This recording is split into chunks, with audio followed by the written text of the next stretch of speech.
Welcome to Traditions Revealed. Get ready to embark on a fascinating through the pages of the Bible to uncover the origin of Africans. Curious about how it all began? Stay with us because what we're about to reveal today will spark your curiosity and change your perspective on biblical history and its deep spiritual connections. Imagine yourself sitting around a campfire, listening to the stories of ancient storytellers as the stars shine in the sky. In this captivating atmosphere, we will explore how the Bible narrates the origin of African peoples, from the dawn of creation to the great civilizations that emerged over the centuries. In this tale, we will travel back in time, starting with the creation of the first man and woman, Adam and Eve, and follow the lineage of their descendants until we reach the sons of Noah, the survivor of the Great Flood. It will be a journey full of intriguing characters, surprising events, and revelations that will help us better understand the connection between the Holy Scriptures and the history of Africans. Now, let's dive into the biblical context and discover the setting where it all began. In the beginning, when the world was still young, God created the heavens and the earth. The Bible tells us about the creation of the universe in 6 days, and how, on the seventh day, God rested. This divine act of creation set the stage for all of humanity and every civilization that would follow. Amidst this creation, God formed the first man, Adam, from the dust of the ground and breathed the breath of life into his nostrils. Adam became a living soul dwelling in the Garden of Eden, a place of perfect harmony and beauty. But God saw that it was not good for Adam to be alone, so he created Eve from one of Adam's ribs to be his companion. Adam and Eve lived in Eden, enjoying direct communion with God, until disobedience brought sin into the world. This event, known as the Fall, changed the course of human history. Adam and Eve were expelled from the Garden of Eden and had to live in the outside world, facing challenges and hardships. As the descendants of Adam and Eve multiplied, humanity began to spread across the earth. The Bible recounts many stories of their struggles and triumphs, sins and redemptions. One of the most significant events was the flood, when God decided to cleanse the earth of human corruption. During this period of great trials, Noah and his family were chosen to build the ark and save a remnant of God's creation. After the flood, the earth was repopulated by Noah's 3 sons, Shem, Ham, and Japheth. Each of these sons became the progenitor of different peoples and nations. This is where our story really begins to focus on the descendants of Ham, who include figures and nations that would be associated with Africa.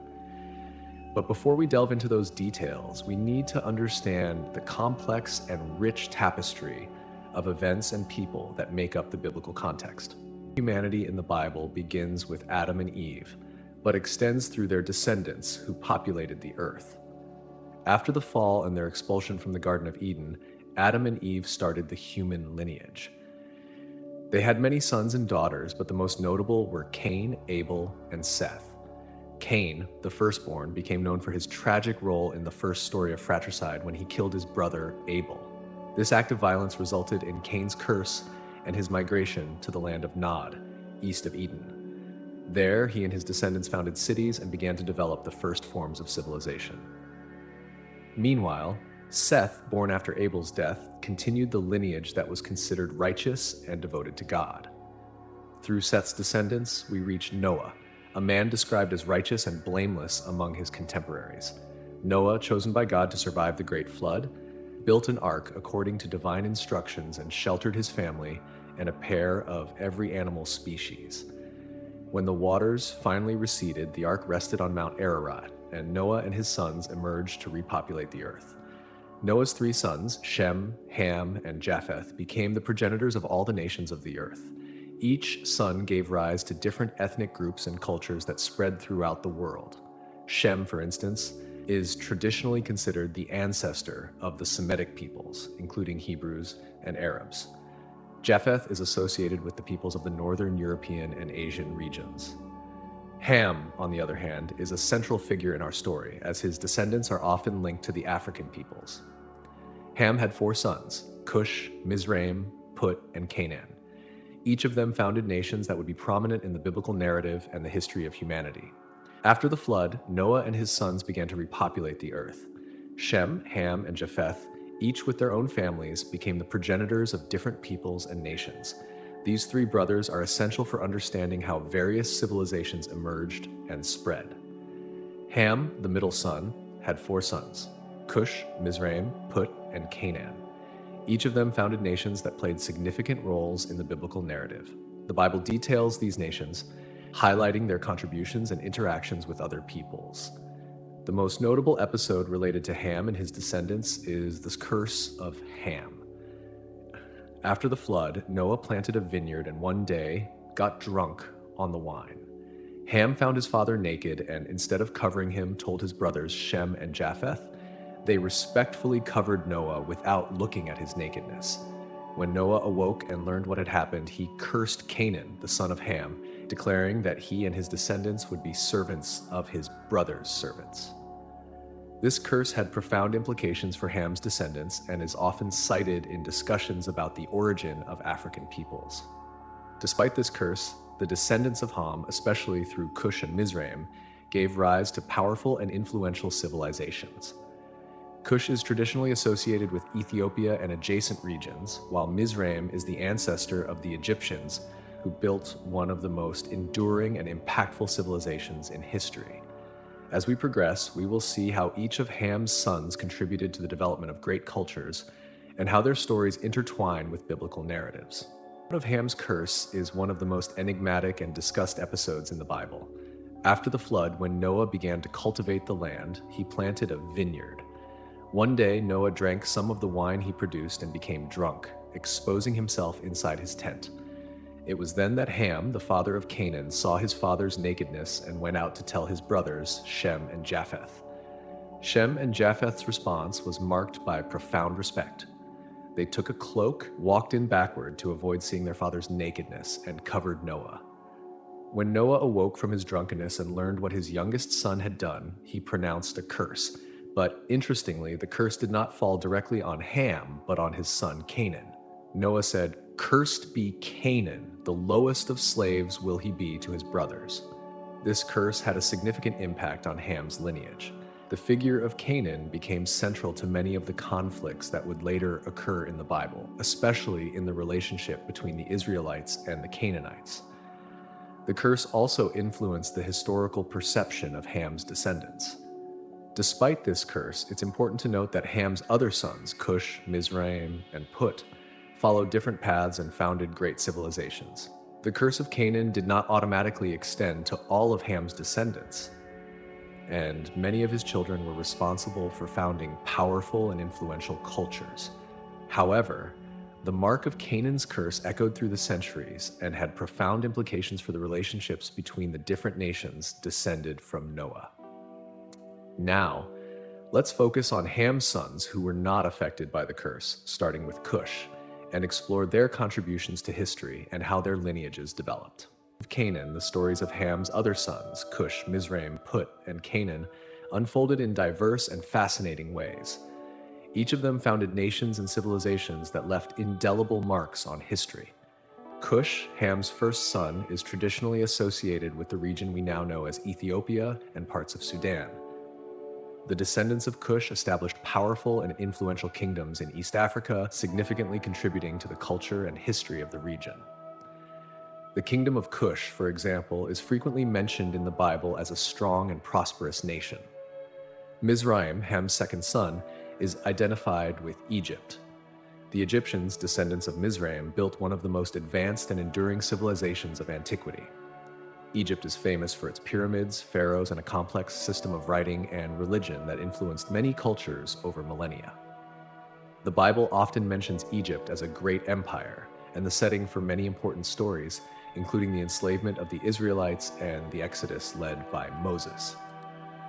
Put, Ham's third son, is less frequently mentioned in the Bible, but is generally associated with the peoples of North Africa, possibly in the region of Libya. Although less prominent in the scriptures, the descendants of Put also contributed to the rich cultural and historical tapestry of Africa. Canaan, Ham's fourth son, became the patriarch of the Canaanites. The curse of Noah fell upon him and his descendants, who later became frequent enemies of the Israelites. The Canaanites inhabited the land that God promised to Abraham and his descendants, leading to many conflicts described in the Old Testament. Each of these sons of Ham founded nations and cultures that interacted with and influenced biblical events in profound ways. Their stories are crucial for understanding the dispersion of peoples after the flood and the formation of the earliest great human civilizations. From here, we will delve into the specific stories of these nations, starting with the land of Cush, to explore in more detail how these descendants of Ham shaped biblical and world history and culture. The land of Cush is mentioned in the Bible as a region of great importance and influence. Located south of Egypt, the land of Cush roughly corresponds to modern-day Ethiopia and parts of Sudan. The Cushites, descendants of Cush, played a significant role in biblical history and ancient civilizations. Cush is frequently referenced in the Bible in various passages that highlight its wealth and power. One of the most notable references is in the book of Genesis, where Cush is mentioned as the progenitor of Nimrod, the first mighty man on earth. Nimrod is described as a great hunter before the Lord, and his lineage is associated with several important cities in Mesopotamia, including Babel, Erech, and Akkad in the land of Shinar. The Cushites are also mentioned in contexts of prosperity and military prowess. In the book of Isaiah, for example, the prophet speaks of the tall, smooth-skinned people who live beyond the rivers of Cush.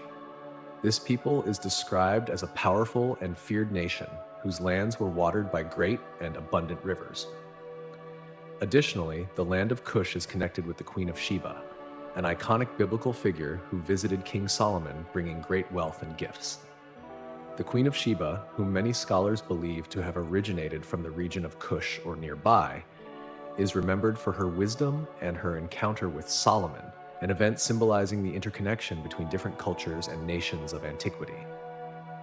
The importance of Cush is also reflected in its role in the political and military events of the region. During the reign of the Egyptian pharaohs, the Cushites often formed alliances and participated in conflicts that shaped the fate of neighboring nations.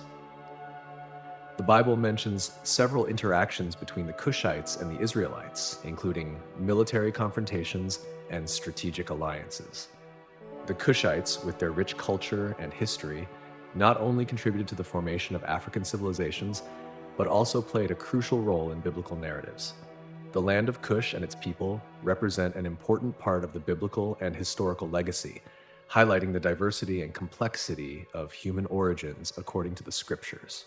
The kingdom of Cush is one of the oldest and most respected civilizations mentioned in the Bible. Located south of Egypt, the kingdom of Cush was known for its wealth, military power, and advanced culture. This kingdom stood out not only for its strength, but also for its cultural and religious influences that impacted neighboring regions. One of the most notable figures from the kingdom of Cush is Nimrod, one of the first powerful men on earth mentioned in the book of Genesis. Nimrod, the grandson of Cush, is described as a mighty hunter and a great leader. He founded several important cities in Mesopotamia, including Babel, which later became Babylon, one of the most iconic cities in ancient history. The kingdom of Cush is also mentioned in several other biblical passages. In the book of Isaiah, for example, the land of Cush is described as a strong and influential nation. Isaiah prophesies that God will extend his hand against Egypt and Cush, highlighting the strategic importance and power of these kingdoms. Additionally, the prophet Jeremiah also references the military might of the Cushites. Cush played a significant role during the Old Testament period, interacting with other great powers of the time, including Egypt and Israel. The kingdom of Cush, often in alliances and conflicts with Egypt, maintained a prominent position in the political landscape of the region. The influence of Cush was not limited to politics and war. Culturally, the Cushites were known for their achievements in art, architecture, and religion. Cushite writing and language left a lasting mark, and their religious traditions influenced the worship and practices of surrounding regions. The kings of Cush, known for their wisdom and leadership, ruled justly and established a legacy of prosperity and progress. The Queen of Sheba, often associated with the region of Cush, exemplifies the cultural exchange and diplomacy between Cush and other nations. Her visit to King Solomon, bringing gifts and treasures, symbolizes the wealth and sophistication of the kingdom of Cush. The impact of the Kingdom of Kush on biblical history is profound, reflecting the importance of this people in the formation of ancient civilizations. The relationship between Kush and neighboring nations highlights the complexity and interconnectedness of ancient cultures and histories. The descendants of Ham, especially through Mizraim and Kush, played crucial roles in the formation of two of the most notable ancient civilizations, the Egyptians and the Nubians. The Egyptians, descendants of Mizraim, created one of the most enduring and influential civilizations in history. Egypt is famous for its pyramids, temples, and pharaohs who ruled with absolute power. Egyptian civilization flourished along the banks of the Nile River, a vital resource that supported agriculture, trade, and daily life. The rich Egyptian mythology, with gods like Ra, Osiris, and Isis, deeply influenced the culture and religion of the region. The Bible often mentions Egypt as a place of refuge, trial, and miracle. Joseph, one of Jacob's 12 sons, was sold into slavery and taken to Egypt, where he eventually became the second most powerful man after the Pharaoh. During a period of famine, the Israelites sought refuge in Egypt, leading to the story of the Exodus, where Moses led the people of Israel out of Egyptian slavery with the help of divine miracles. The Nubians, on the other hand, were located south of Egypt, in the region we now know as Sudan.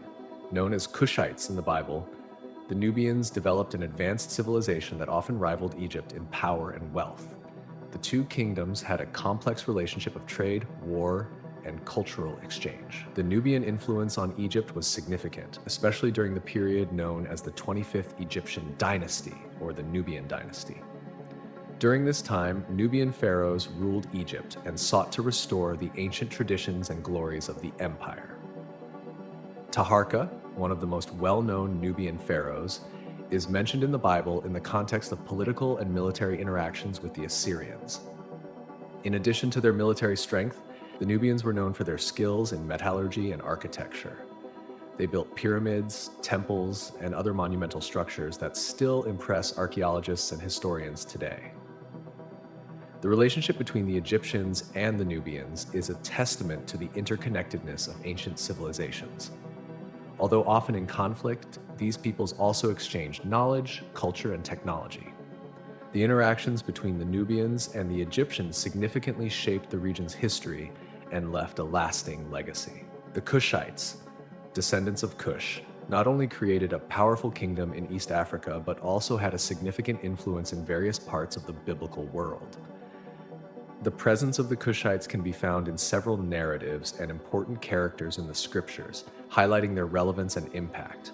One of the most notable figures related to the Kushites is Ebed-Melech, an Ethiopian who served as an official in the court of King Zedekiah of Judah.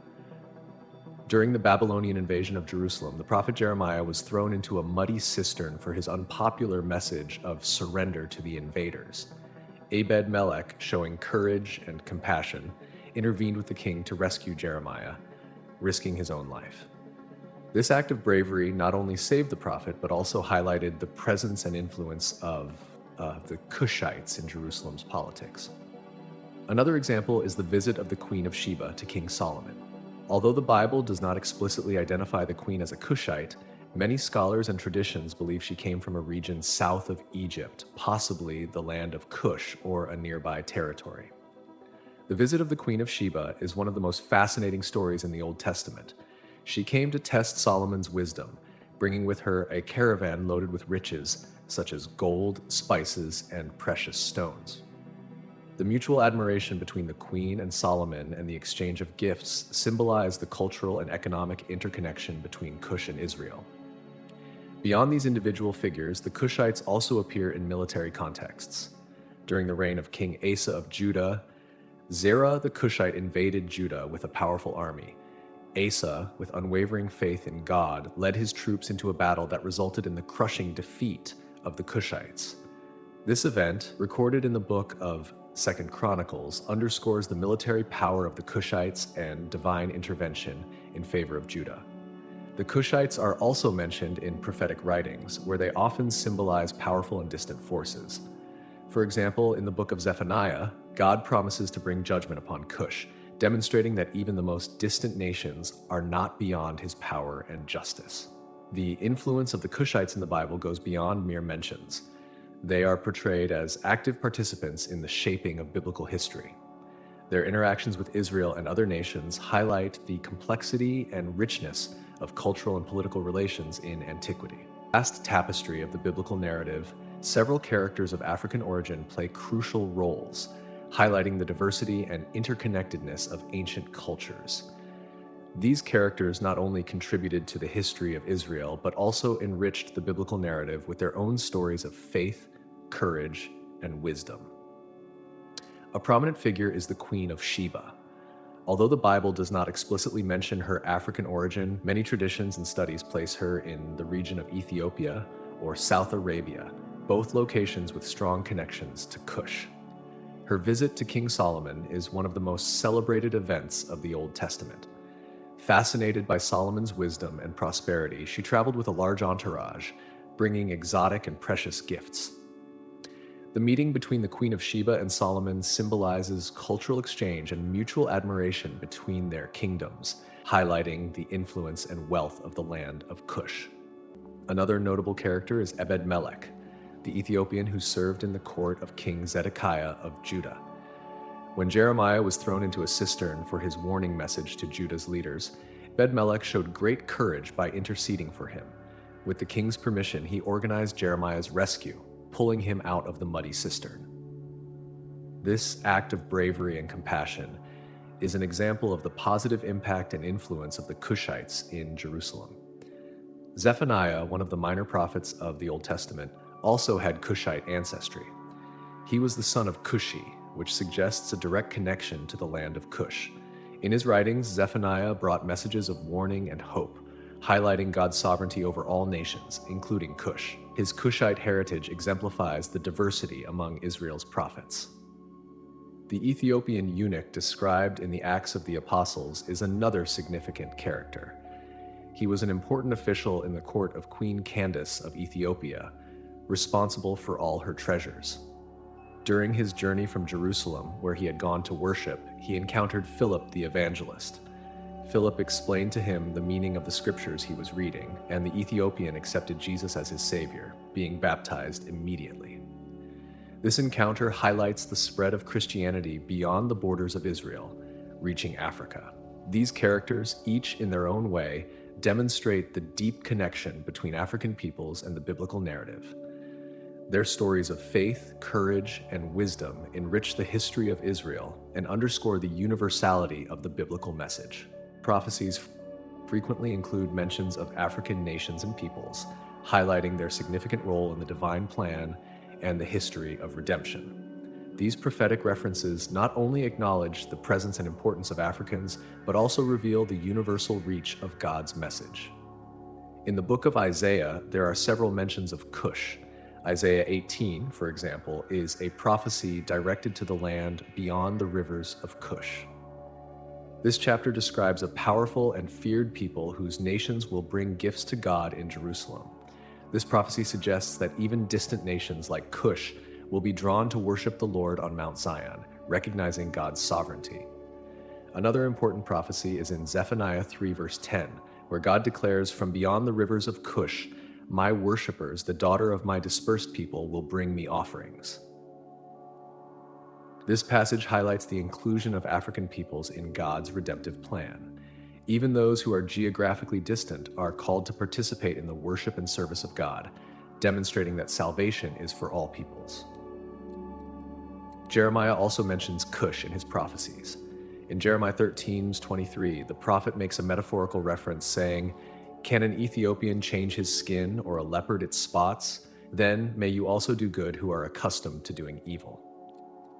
While the passage uses a metaphor to emphasize the intransigence of sin, it acknowledges the presence and familiarity of Ethiopians, Cushites, among Jeremiah's audience.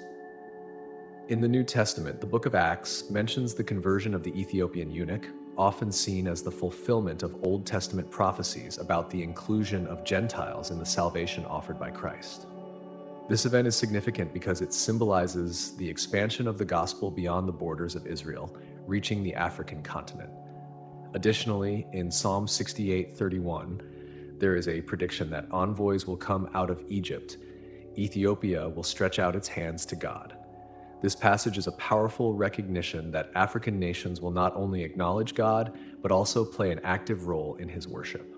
These prophecies and prophetic references show that the Bible sees Africans as an integral part of God's people. They are not merely mentioned in passing, but are included in God's redemptive and prophetic plan for humanity.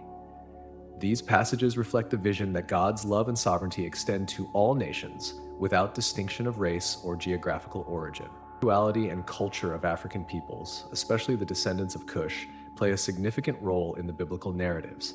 The rich tapestry of their traditions, beliefs, and religious practices highlights the spiritual diversity that existed in the ancient world and how these influences intertwined with biblical faith. The Cushites and other African peoples mentioned in the Bible had a profound spirituality marked by an intimate connection with nature and the divine. Their religious practices often involved elaborate rituals and ceremonies that reflected their reverence for the supernatural. The worship of gods and spirits was common, and many of these rituals included offerings and sacrifices similar to various practices described in the Old Testament. The Bible also mentions the wisdom and pursuit of spiritual knowledge among Africans. The Queen of Sheba, for example, traveled a long distance to meet King Solomon, driven by a desire to understand his wisdom and learn about the God of Israel. This spiritual quest is a testament to the intellectual curiosity and openness of Africans to new ideas and spiritual understandings. Cushite culture, in particular, is notable for its contributions to art, music, and architecture. The Cushites were known for their skills in working with precious metals, creating jewelry and religious objects that were highly valued. Additionally, their architectural structures, such as temples and pyramids, demonstrate a high degree of sophistication and reverence for the divine. In the Bible, the presence of Cushite musicians and singers at religious events highlights the importance of music in worship.